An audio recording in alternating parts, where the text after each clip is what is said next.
Salama daholo nisy an'ity tany miotsaka ty moa zany taty a Suisse de be dia be ny mpanaraka koty zany no nandefa message taty amiko hoe nanahoana sao de ina moa zany nakasika andrikoto tany amin'ny tany andrikoto tany nisy ny zavatra io sama tsara ve koto isaorana le izy isaorana nareo zany hoe miahiahy na mieritreritra hoe tsy maninona na ohatra zany sao de misy zavatra mahavoa tiako be le ina moa zany le fihetsikareo tamin'ny indray mandeha koa raha nisy niotsaka tany Brienz tany amin'ny col ny Brunig de be dia be koa nandefa message aty amiko hoe misy zavatra mitranga Suisse de hoe sao de any amin'ny toerana misy andrikoto de ity zany le izy tsy taty aminay fa aty aminay moa zany akaty ina moa zany Alpes akaikin'ny Lucerne raha ohatra ka mahafantatra ny ina moa zany fandehan'ny carte kely nareo de avy raha ohatra hoe avy any Strasbourg ny gasy moa zany tsy maintsy avy any France raha avy any Strasbourg zany ka makany Italie de mamakivaky miditra avy eo Basel de mandalo Lucerne de zay vao miditra any amin'ny tunnel de Gotthard io anisan'ny tunnel lava be tena lava be tsy haiko 27 km angambany de mivoaka any Italie de zay eo amin'ny Lucerne zay miakatra eo amin'ny 20 minutes miakatra any Lucerne zay aty amin'ny montagne aty de tsy aty aminay le izy fa any Valais zany raha ohatra avy eo Lausanne na avy any Genève nareo makany Italie de mandalo amin'ity zavatra ty de misy miteny koa hoe manao vidéo koa ahoana marina fandehan'le izy ny fandehan'le izy de misy ina moa zany glacier le glacier moa zany ohatra ny gasy mety zatra le glacier fa ny glacier de misy le montagne Suisse les Alpes ina moa zany chaîne de montagne avo be any amin'ny 3000 mètres any 4000 mètres any le izy de rehefa any ambony any mangatsika foana mandavataona na de amin'ny andro ina moa zany fahavaratra de amina andro lohataona na fahavaratra ete na ina moa zany fruling na zoma de misy lanezy foana misy lanezy mandavataona zany le amin'ny glacier ina moa zany mangatsika le izy de misy lanezy foana de misy plaque de glace zany amin'ny Alpes de reny zavatra reny matetika raha ohatra hoe mafana tampoka ny andro de mivaky de menjera fa tamin'ity zavatra ty ina moa tany miotsaka le izy de mahasamy hafa ny Suisse fotsiny sy hoe toerakafa na indrindrindra any Madagasikara mbola vo 5 andro talohany io de efa fantatry ny géologue hoe iotsaka ty tany ty zay nahatonga l'izy hoe tarana ray manontolo zany tarana ray manontolo no voasarona atao raha edy la carte zany tanànany Blatten de nasamy hafa azy fotsiny tsisy olona maty anankiray no disparu no tsy hita io moa zany fomban-javatra any tsy maintsy misy olona traikiraiky na misy olona mafy loha fa ny fanjakana de efa nandray andraikitra tsy ohatra fanjakana any amintsika hoe ny zavatra voalohany voatsapaloha zany de hoe ny géologue ny manampahaizana ny scientifique afaka maminany faonanina afaka maninany hoe iotsaka io zavatra io de efa nisy olona dolidoly ny ponina tao amin'ny nataletanana hoe iotsaka io zavatra io 5 andro talohan'io zany efa fantatry zareo de ny mahasamy hafa ny gendarme sy ny miaramila any amintsika koa de zao ny miaramila tsy ny gendarme no mitatitra andreo olo reo nanalandreo olona rehetra tao anaty village io miala lavitra any amintsika ny gendarme mitifitra olona any kongony ataony raha tsy zay de miambina 13 mai ny gendarme fa ny gendarme sy ny miaramila nanampy ny olona zany nitafika indrindrandrindra nanampy ny olona nitondra zay strambony tanana de nitatitra amin'ny tobila setrarehetra niala an'io village io ka rehefa miala le olo reo tsisy olatsolo tao an-tanàna de zay vao niotsaka zavatra io de tsy vareo inge le efa miainy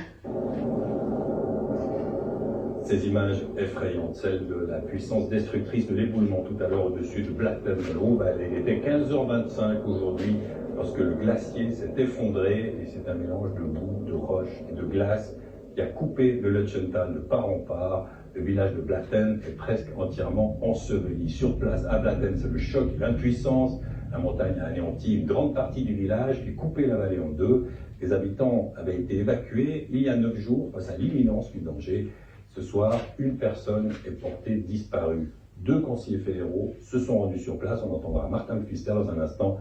Et d'abord le récit de la catastrophe avec Flore Dussert, Romain Boisset et Agnoï Baola. Il avait beau savoir que le risque existait, personne ne pouvait réellement s'attendre à ça. Blatten, avalé par ce nuage de poussière. Une fois l'aérosol dissipé, le choc de ces premières images. Voilà ce qui reste du charmant petit village niché dans la si belle vallée du Lutschental. Blatten, englouti, éventré, et ces quelques maisons encore debout épargnées comme pour témoigner de la vie d'avant. Mais ce soir, plus d'épicerie, de restaurants, d'hôtels, plus d'églises, plus de places de jeu. Il ne reste presque plus rien de Blatten. Les 300 habitants ont évacué il y a 10 jours. Ceux qui ont vu leur village disparaître sont anéantis. Ces dernières heures, les événements se sont précipités. Depuis hier soir, le glacier de Virch ne supporte plus le poids des rochers qui tombent sans discontinuer depuis le sommet du Kleines Nestorm. Le front du glacier cède, se désintègre et se déverse sur plus de 1000 mètres dans une lave visqueuse. L'inquiétude est à son comble lorsque les matériaux débordent de la digue qui protège le village. Mais le pire est encore à venir. À 15h25 cet après-midi, la montagne s'effondre littéralement. Mis à part évacuer la population, rien ne pouvait faire le poids face à la puissance d'un tel événement. Zay tandrina izy ina moa zany zavatra mbola tsy nisy mihitsy zany tena niotsaka be zany a le glacier miaraka amin'ny rosa de ny miaraka amin'ny fotaka niotsaka tao anatin'le tanàna fa ny zavatra mety hitranga am'izao indray a de miangona lasa misy rano miangona ao ambany eo de miakatra le rano de mety ho vaky indray zany a le rano miangona de ina moa de mety fantatra ndray koa zay mbola toy andrasaka jerentsika ny vaovao androany na sy jerentsika ny vaovao androany amsivy aroa ambin'ny folo amin'ny dimy amin'ny enina amin'ny fito sasany zavatra atahorana indray zany am'izao a zany hoe ina moa zany le tanàna zany tena potika tanteraky fa ny andronao indray ny rano de miakatra lasa laka de mety déborde indray izy tsy fantatra indray zay ina moa zany ny conséquence zany ambany any zay anareo le toy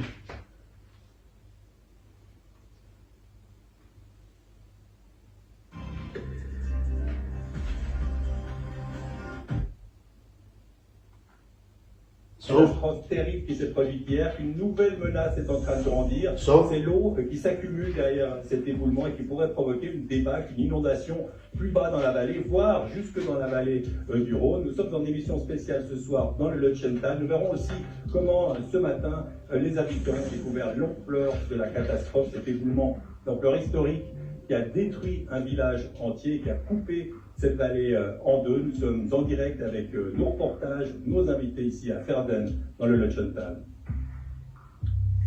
Et dans le reste de l'actualité, ce revers pour Donald Trump, un tribunal américain de Jean Tinguely, l'artiste fribourg. Journal spécial, je vous le disais, consacré à la situation dans la région de Blatten.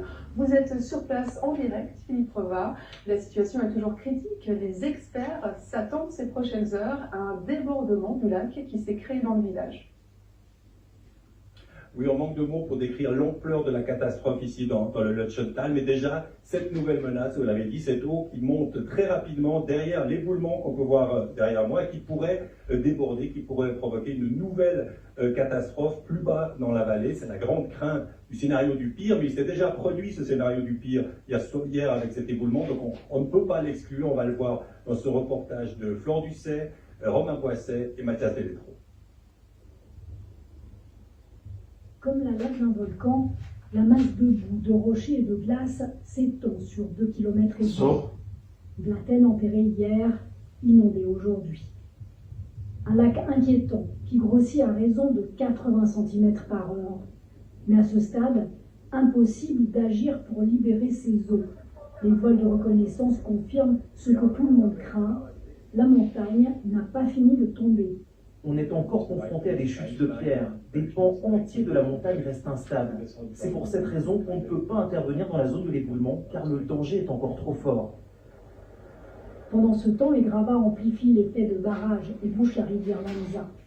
Zay fandeha andrisy fa dia misaotra anareo ihany na tsaro sy miahiahy momba anao fa tsy taty akaiky le taty izy fa tany Valais sur le dôle.